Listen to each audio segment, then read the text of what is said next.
voilà mi ngi noonu rubrique sport ci la ñuy dugg nii coach Cheikh Tidiane Gomis ni mu ko waxee sànq tey muy waxtaanee li nga xamante ni mooy tàggat yaram boobule di boxe mu dalal fii kii di Bollé Gueye nekk directeur technique bu fédération sénégalaise de boxe fii ñu ngi lay jaajëfal bu baax monsieur Gueye di la nuyu bàyyi la nga nuyoonteex téléspectateurs yi. salaamaaleykum maa ngi nuyu waa Walfadjri. di ko jaaree ci directeur bi. di leen ziar yéen ñu ma fekk ci plateau bi. di ziar sama naataangoo bi. di nuyu waa ñëpp ñu ngi boxe bi. di nuyu boxeurs yi di nuyu képp kuy sympathisant ak amateur de boxe. d'accord ñu ngi lay fay bu baax a baax di rafetlu wuy si bi nga wuy si suñu invitation. ko ci sa invité mi ngi noonu. Guèye la sant de. loolu moo tax ma kontaan. Guèye la sant Guèye la sant waaw moo tax mu yeru sax en plus gisoo wax ji ni mu dalee. wax jaa ngi tey dal macha allah. leen rek laa ci amee képp sax. mooy Penda Diallo Guèye bi nga xam ne dama koo. waaw voilà loolu rek ay sama problème est-ce que am nga loolu. je te jure.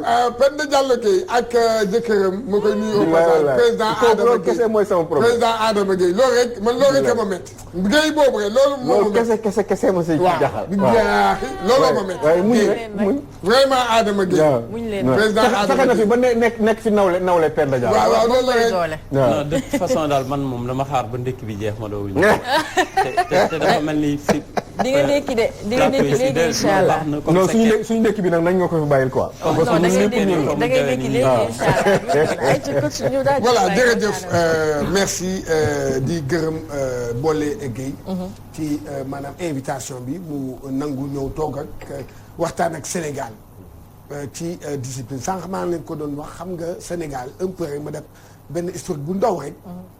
boxe Sénégal amoon na fi ay temps ci Afrique maanaam discipline bu amoon bu doon def ay résultats la mais ba depuis un certain temps ñu bare sax dañuy naan dañ may laaj ndax boxe mu ngi am ñu bare loolu lay kii mais gis naa ne un certain temps ñu ngi ñëwaat ndànk-ndànk ñu ngi ñëw nag xam nga ñu ngi ñëw bon. Bollé Gueye yaa ngi ci jàmm. ñu ngi sant yàlla la. voilà Bollé léegi nag dama bëgg rek nga defal ñu rek état des lieux. maanaam boxe Sénégal fu mu nekk nii fan la toll fu mu nekk nii. ok Cheikh Tidiane tu sais que boxe comme ni nga ko waxee vers les années 70 dafa nekkoon sport boo xam ne dañ ko embrassé woon en général sax. noble yi ñoo ko doon gën a suivre. mu nekkoon benn sport boo xam ne ñëpp xamoon nañ ko mu leen drainer public bu làmb ji yëpp presque ci boxe bi la nekkoon. ba benn certain temps ñu xaw a perte drainage boobu noonu aussi yéen médias yi ngeen xaw ñu daw. dëgg la loolu aussi day tax. ba boxe bi du amati visibilité. nit ñi duñ ko gisati mais boxe fu ñu toll nii. comme ni nga ko waxee léegi rek dafa dellu siwaat dafa jëlaat place am vu que année bee jàll na lay comme Sénégal ñun ñoo tegoon tànk si à la zone année bi passé delluwaatoon nañ si zone 2 bi avec 7 participations ñu am 7 médailles 3 en or benn argent ak 3 bronze ce qui veut dire que Sénégal tey dellu siwaat na mi si tànk dellu fu mu nekkoon sa boxe.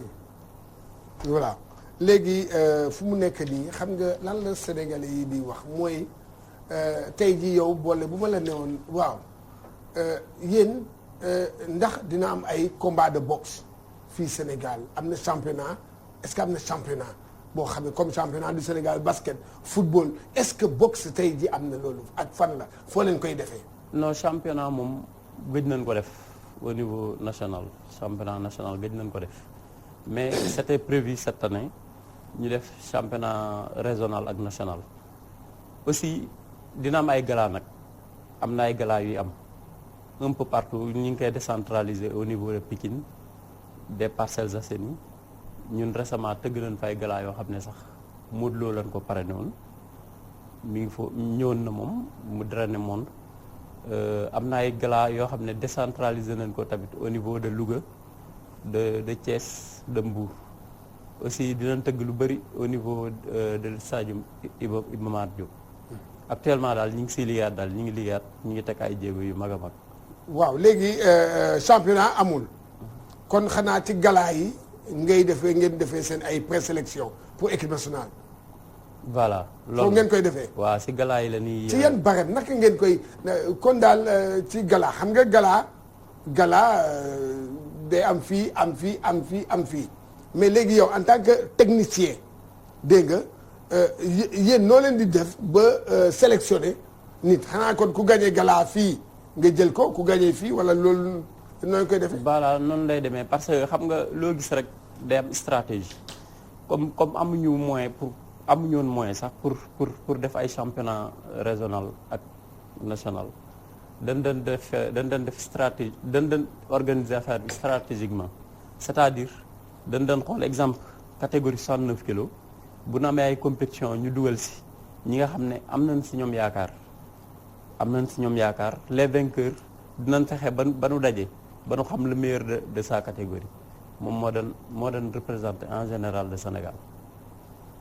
waaw léegi xam nga boole li nga xam ne moom mooy problème bi mooy que yow mi en tant que technicien tey jii maanaam boxeur bi dafa am processus bu muy jaar pour mun a dem am compétition pour compétition léegi yow mi yow sa direction technique dégg nga ngeen am li nga xam ne li nag moom mooy amul championnat ay gala moo am gala yi Dakar rek lay yem kon léegi dafa mel ni affaire bi Dakar rek Ndakaaru kese la Saint-Louis Thiès Ziguinchor yooyu yëpp léegi yow nooy def yéen pour maanaam dem ba gis le boxeur bi nekk à Saint-Louis ki bëgg a boxe nekk Saint-Louis loolu yow nooy def. effectivement parce que ñun am na ay gala yoo xam ne dañuy indi gars yi nekk Saint-Louis ak si région yi bon mais ñun au niveau de l'équipe nationale day am ay regroupement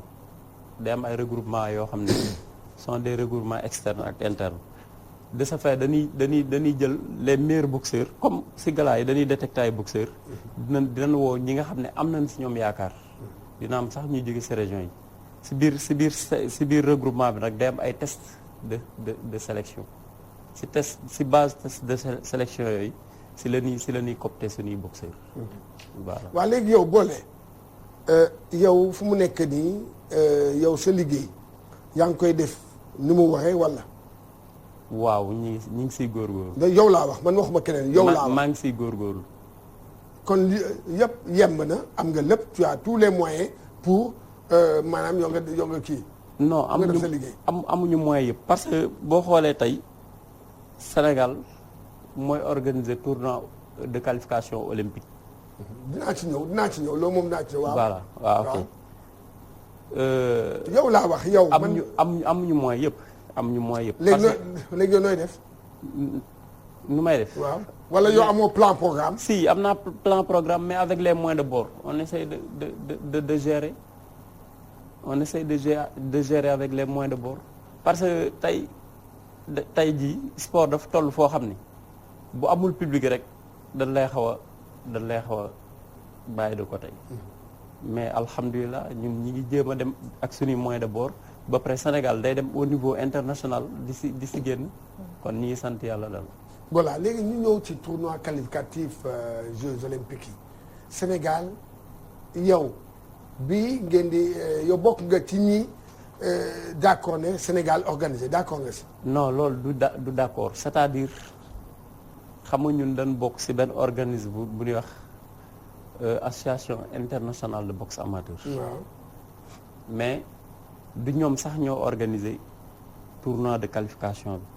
parce que foofu association internationale de boxe bi dafa am benn conflit si président si gérance bi loolu beneen affaire la. mooy bu international bi. international d'accord waaw. léegi nag waa CIO ñoom dañu nangu loolu teeku seen loxo mooy comité international olympique. waaw ñoom ñooy organiser tournoi de qualification yi au niveau des cinq continents. continent bu nekk nag dafa am benn pays buñ ko jagleel éliminatoire boobu. waaw en Afrique. c'est le Sénégal que CIO moom la jox. organisation mais boole leen dafa am de. CIO bu lay jox dara du la ko imposer de da lay naan ndax bëgg nga jël waaw wala déet du la ko imposer de. voilà bàyyil ma egg foofu. waaw ñëwal léegi nag CIO. waaw moom ñëwul directement parce que organisation bi du Sénégal du fédération sénégalaise moo koy organiser non non waa CONOS ñoo koy organiser si loxo comité national olympique la. dëgg la waaw. kon ñun Sénégal tey. dañuy nekk sax ay invité comme yeneen pays yi parce que ñun du dañuy nekk si organisation wala lii non non dañuy ñëw comme yeneen pays comme Tunisie nu muy ñëwee comme Maroc nu muy ñëwee ñun noonu la ñuy ñëwee. ñun kay fu ñu toll nii suñu équipe nationale rek lan nekk di liggéey ak moom. mais du ay organisation ak ay teeru gan noonu. waaw non man waxuma yëfu man xam nga yow yaa ngi toog ak man technique laay wax ak man. ak yow waaw man du ma wax organe man du ma administration yow technique la ñuy wax tey jii. dégg nga waaw léegi yow fu mu nekk nii ci compétition boobu. ñaata boxeur nga nar a présenté. parce que Jeux olympiques léegi 8 catégories moom homme. waaw.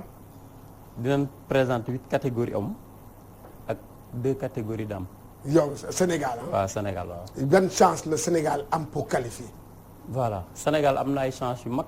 pour yu mag qualifier waaw. mooy kan la ci kan tudd ko fii. non boxeur yi nga non am du ma indexé parce que. ah non du ma indexé li tax da nga may laaj li tax du parce que Sénégal dana am benn équipe nationale locale. waaw boo xam ne mi ngi fii déjà présent.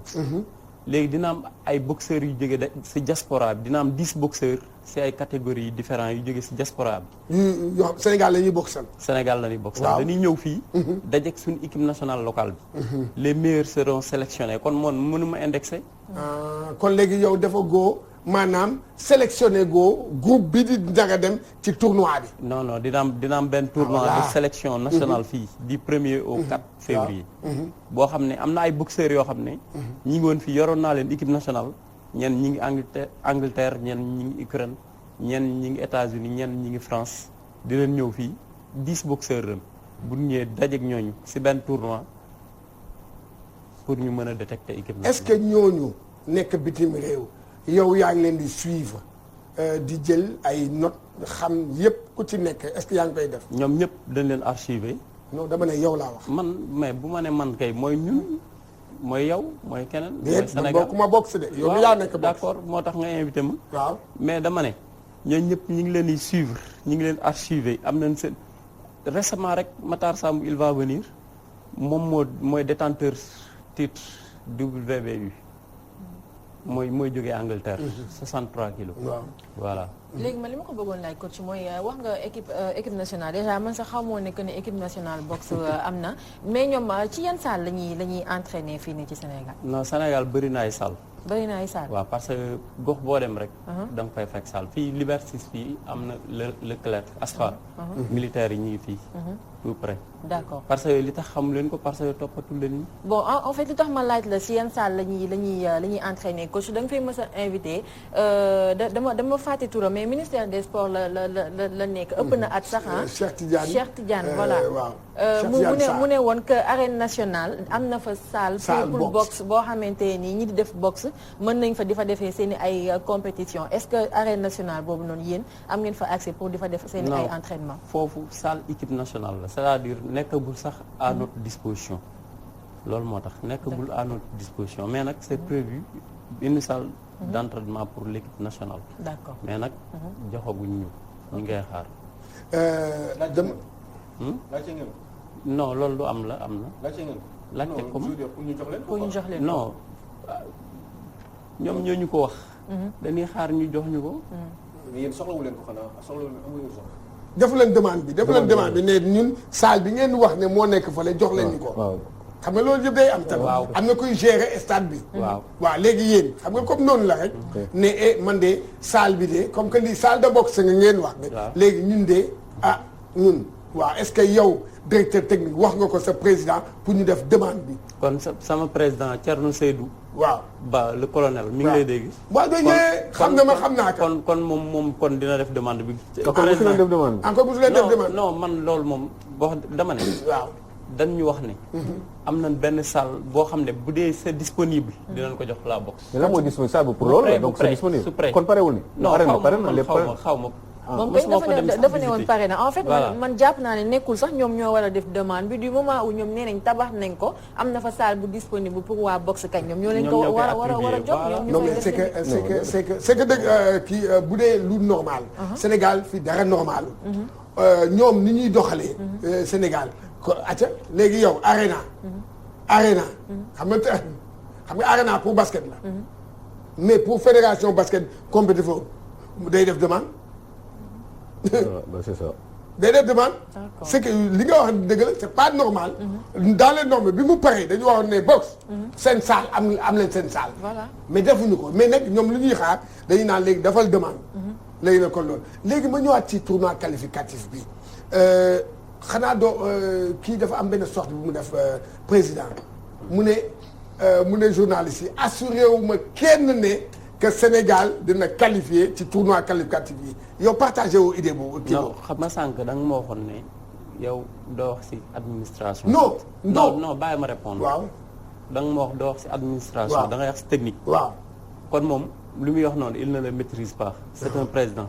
Voilà. Il est dans l'administration. Moi je suis dans la partie technique. Voilà. man dama ne. Sénégal. am na chance pour qualifier ci Jeux olympiques yi. te dinañ qualifier incha allah naa ñëwaat toog fii incha allah. te léegi yow fu mu nekk nii yow ñooñu ñu ngi ci maanaam plan préparation bi yemb na kon nag dañuy am qualification kon amul benn problème bu ñu ñëwee tournoi fii nga tànn rek après gars yi dem. incha allah. incha allah. boole. il est optimiste. waaw boole ndege de di nga toogaat fii du waa dëgg la de mais bon léegi boole ci côté jigéen ñi parce que ñu ngi wax góor yi waaye jigéen ñi tamit boxe jigéen fii Sénégal ndax mu ngi développé wu. waaw dernière at yi nag boxe jigéen ñi mi ngi développé bu baax. parce que man foog naa man sama club maa njëkk a formé jigéen boo xam ne dem na au championnat du monde. mooy kan Corée Mareetu. Mareetu. non astafurlah xad Rugi. ban équipe la bokk. boxing club Amadou Sow Gueye Parcelles Assainies.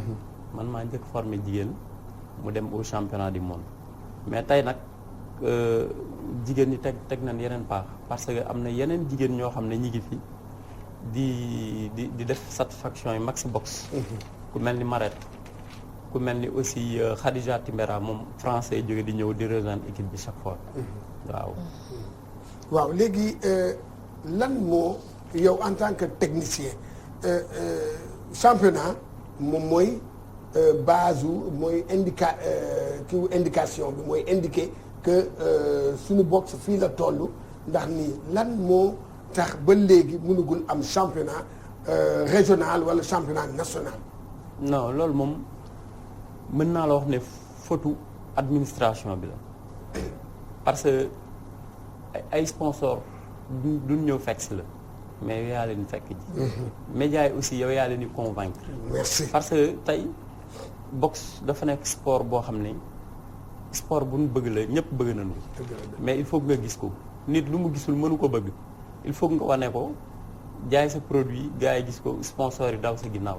boo amee loolu rek après day am facilité bi mooy lan di nga am ay moyens après pour organiser ay gala mais bu dee nga croiser les bras dara du la fekk si. dëgg la boxe bi foofu la toll woon mais nag am nañ si yaakaar bu gën ëllëg incha allah.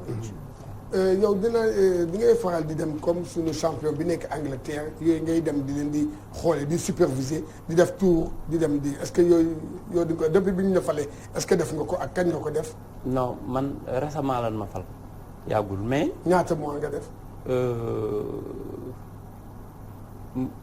ça fait ay 6 mois léegi nii ah. 6 mois waaw kon ba léegi demagoo. non dew moom mais nag ñi ngi am seen lépp ñi ngi am seen i vidéo di am seen palmarès lépp dafa mel ni rek ñi ngi leen suivre de près. est-ce que loolu doy na. waaw doy na parce que doy na en tant que tey directeur de Aliou Cissé dafa mel ni nga ne. Aliou Cissé day toog fii Sénégal rek ba saa ne joueur bi de dama koy jël nii mais Aliou Cissé day dem. yónnee nañ ma vidéo am ak yooyu. waaw kii entraîneur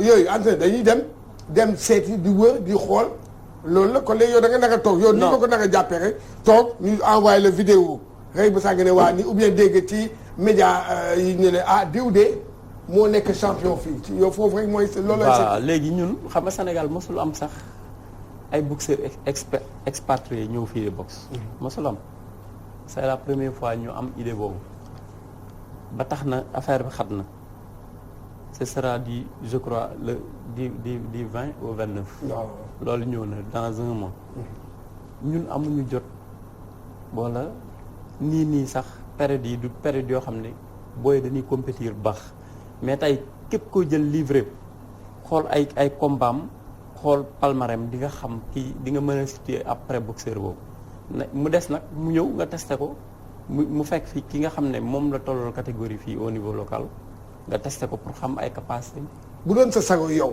lan moo gën nga dem ci ñoom xool leen wala yow nga toog mais loolu moo gën nga dem nga xool leen moo gën parce que tey est-ce que def nga proposition bi demande def nga proposition non mooy lu ma la wax tey loolu dafa jege fii ak un mois la mais même bien au-delà de cet événement sax est-ce que tamit du gën dans l'avenir ngeen am doxalin yooyu parce que je pense que soo déplacé woo ngay gën a mën a am visibilité ci joueur bi que boo toogee à distance. dëgg la mooy lu ma wax rek mooy ñun mosuñu am boxe sénégalaise mosul am idée indi ay expatriés ce sera la première fois kon am nañ idée yooyu noonu dinañ ko def. ngeen budget ñaata ngeen am comme xaalis. vous avez un budget nu ngeen lëkkaloog ministère des sports c'est quoi comment vous fonctionnez financièrement. non financièrement ñun dañuy liggéey ak ay partenaires ak subvention bi jógee au ministère. ñaata mooy seen budget annuel environ. subvention ministère bi ñaata la. non loolu moom mënu ma ko wax. loolu moom. doo ko wax. déedéet. mënoo ko wax wala xam nga. léegi en tant que directeur technique question bi question Tic-Tac la dégg nga est-ce que région yëpp à part Dakar est-ce que région yëpp am nañu ring. non ring non Sénégal 2 ring moo fi am. est-ce que yow ci 2 ring mën nga ci liggéey. ring yi dañ koy déplacer bu nu waree boxe Louga dañuy transporter ring bi mais loolu c'est autorités yi ñoo si war a taxaw. du ñun parce que ring daf cher. benn ring ça coûte plus de 5 millions. moo tax ma la doon laaj budget bi ñaata leen jox comme subvention bëgguloo ko man xam nga li ma jaaxal mais pourtant loolu wàññiwul dara c'est juste que rek pour Sénégalais yi xam ne si c'est injuste wala dañ ci war a yokk ñu yokk ci joxe suñu xalaat. région bu nekk salle de xamuloo ci vraiment mais noonu ne mënoo ko wax quoi. non dafa garaaw ba nga koy nëbb. non dafa am loo xam ne c'est administratif. dañuy invité président ngeen laaj ko. côté mais yow technique c'est technique c'est le terrain. moo tax ma attends c'est l'espace xaaral du ma la ko jàngal. yaa ma gën a xam man li may wax. dama ne ça c'est pas administratif. ring bi loolu yow mii la concerné ring bi. Sénégal tey jii. subvention kan la. non attends non il faut le déplacer boo ko déplacer. il faut nga louer il faut nga jël oto. je sais pas non ring bi il faut de l'argent pour ça. voilà xam même nga pour les déplacements. loolu la xam nga yow. fu nekk ni sa plan programme boobu il faut que yow. évaluer nga ko ñaata la yow boo defee plan programme évaluer nga ñaata la. ok plan programme pour lan Tokyo. non plan programme annuel bi. que yow lii nga soxla ci année bi lii mooy tax man sama boxeur yi am résultat sur le plan international. ñaata la yow. mën naa la wax ne daal ci tournoi de qualification olympique bi la ñun soxla nañ 17 millions. 17 millions 6 millions pour préparation bi ak 11 millions pour phase compétitive.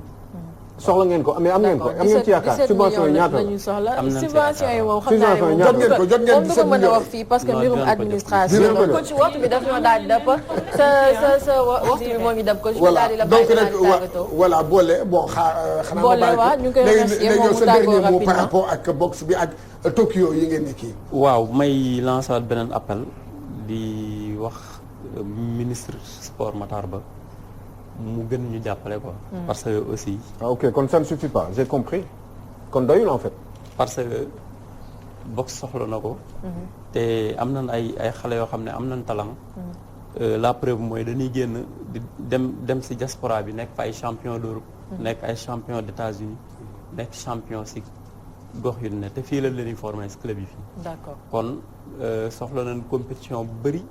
aussi soxla nañ jàppale ci Tokyo bi pour ñu mën a am le maximum de qualifiés. d'accord loolu seen liggéey la te xam naa dinañ ko def incha allah Aliou Sow waxtu bi daf ñoo def rek ñu daal di ko